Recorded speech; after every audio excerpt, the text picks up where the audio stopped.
नमस्कार दोस्तों, बहुत बहुत स्वागत है आप सबका एक बार फिर से आपके अपने ही चैनल में। दोस्तों, दिन भर क्या रहा स्पेस और डिफेंस के गलियारे से, चलिए इस वीडियो में एक एक करके जान लेते हैं। दोस्तों, यहाँ पे अगर सबसे पहली खबर की बात करते हैं तो वो आ रही है चीन को लेकर।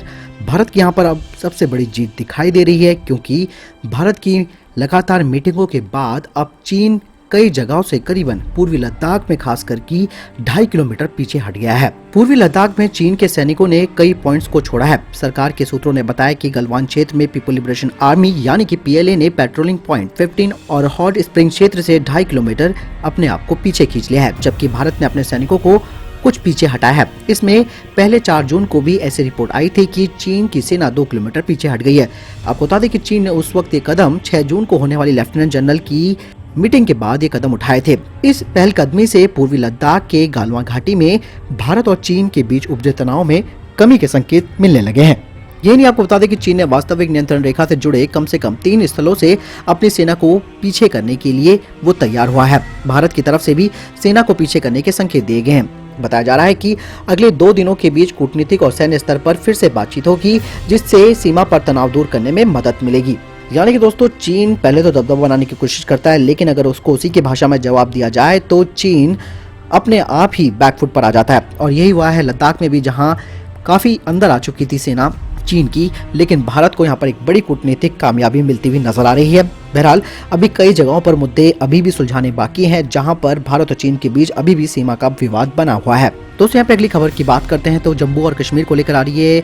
यहाँ पर आतंकियों ने फिर से अपना आतंक मचाया है और इस बार आतंकवादियों ने अनंतनाग में कश्मीरी पंडित सरपंच की गोली मारकर हत्या कर दी है। पुलिस अधिकारियों ने कहा कि आतंकियों ने शाम 6 बजे अनंतनाग जिले के लारकीपोरा इलाके में सरपंच की गोली मारकर हत्या की, जिसे लेकर गाँव में डर और खौफ का माहौल बना हुआ है। उन्होंने कहा कि अजय पंडित को अस्पताल पहुँचाया गया, जहाँ डॉक्टरों ने उन्हें मृत घोषित कर दिया।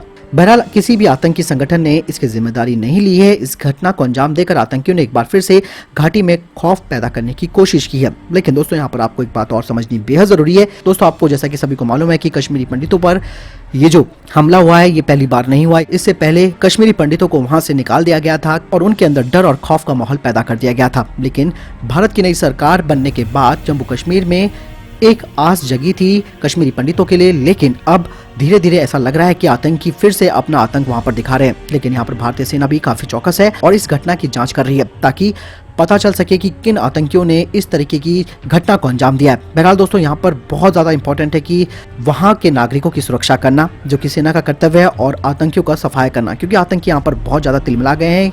भारतीय सेना, जैसे कि मैं आपको बता रहा हूँ, कि लगातार एक एक करके निशाना बना रही है आतंकियों को, तो इसलिए वो बौखला कर इस तरीके की घटना को अंजाम दे रहे हैं। बाकी आपका क्या कहना है इस बारे में, आप जरूर मुझे कमेंट सेक्शन में लिखकर बताएं।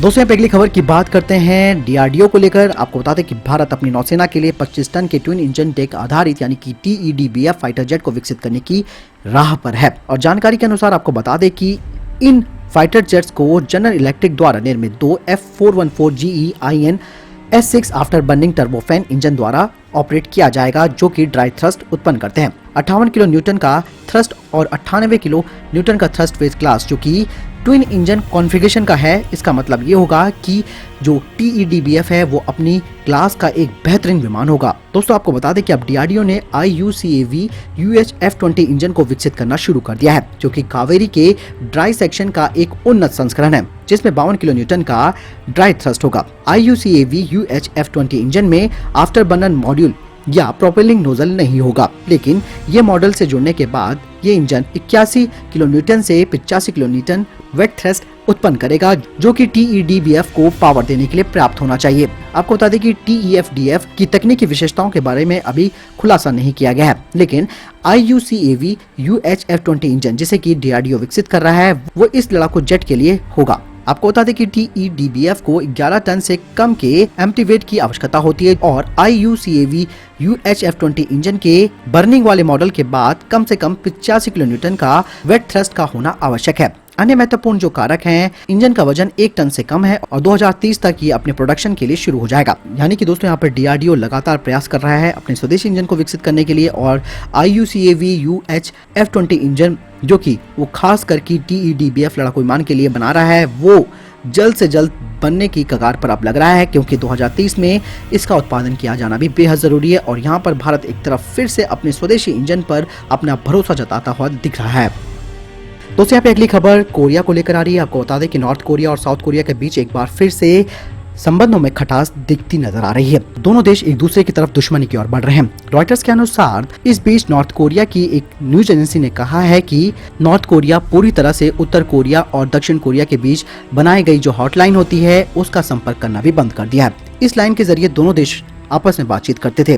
नॉर्थ कोरिया ने कहा कि साउथ कोरिया और उसके बीच सभी कम्युनिकेशन लाइंस को वो खत्म करने जा रहा है और इसमें दोनों देश के नेताओं के बीच हॉटलाइन भी शामिल है। आपको बता दें कि दक्षिण कोरिया को दुश्मन मानते हुए नॉर्थ कोरिया ने भी ये कह दिया कि ये उसकी पहली कार्रवाई है।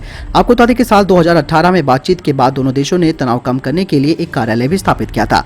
अब इसे बंद कर दिया जाएगा। 1953 में कोरियाई युद्ध समाप्त करने के बाद दोनों देशों के बीच कोई शांति समझौता नहीं हुआ है, इसीलिए तकनीकी रूप से दोनों देश अभी भी युद्ध के दौर में हैं। यानी कि दोस्तों एक बार फिर से दोनों देशों के बीच तनाव बढ़ता हुआ नजर आ रहा है। दोनों देशों के बीच अभी किसी भी तरीके की कोई शांति समझौता नहीं हुआ है, इसीलिए अभी भी दोनों देश आप समझ सकते हैं कि युद्ध के स्तर पर है। अब ये देखने वाली बात होगी कि आने वाले समय में क्या रुख होता है दोनों देशों के बीच। तो दोस्तों ये थे अभी तक के टॉप डिफेंस और स्पेस अपडेट्स। वीडियो के संबंध में कोई प्रश्न जवाब या आपका कोई सवाल है आप जरूर मुझे कमेंट सेक्शन में लिखकर पूछ सकते हैं।